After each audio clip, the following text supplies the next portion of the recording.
শোনেন মকবুল ভাই, যদিও আপনার লেভেলের সাথে আমার লেভেল যায় না, তারপরেও এক প্রকার বাধ্য আপনার কাছে আসা। এই যে আমার সওয়াল, হ্যাঁ, আপনার মেয়ে এরম কি দেখাইছে, এরা নাকি এরা ভালোবাসা করছে, বিঘার ধরছে, বিয়ে হইব। আর খালি কি তাই, দৌড় বেড়ে ছাদে উঠছে, বিয়ে না হারালি পারে নাদ্যে মরে যাবে। আমার একটাই সওয়াল, অমূল্য রতন, আর হলে আমি কি নিয়ে বাঁচবো? তাই এক প্রকার বাধ্য আসলাম, আপনার মেয়েটাও দেন। আর যদি আপনার কোনো কথা থাকে তাহলে কথা আর কি কমু ভাই, আপনার মতো লোকের হাতে আত্মীয় হরা আমার সৌভাগ্যের ব্যাপার। তো যাই হোক, ছেলে মেয়ে যেহেতু উভয় পছন্দ করছে, এখানে বলার মতো আর কিছু নাই। তারপরেও একটু জানা দরকার, না জানলে হয় না। আসলে ছেলে কি করে না করে। কি হরে মানে? এ হসুর আব্বা, আপনি তো কি করলেন? আমার বাপের সম্পর্কে আপনার কোনো ধারণা আছে?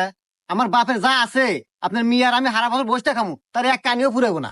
খালি কি তাই, ক্ষেতের ভিতরে 400 বিঘা সম্পত্তি আছে, যা অর্থ লাগানোর কারণ নাই। আবার বাপের একটা পাটের মেল আছে, যেখানে শত শত মানুষ কামলা খাটে, চাইলে আপনি ছাওয়া কামলা খাটার ব্যাপার।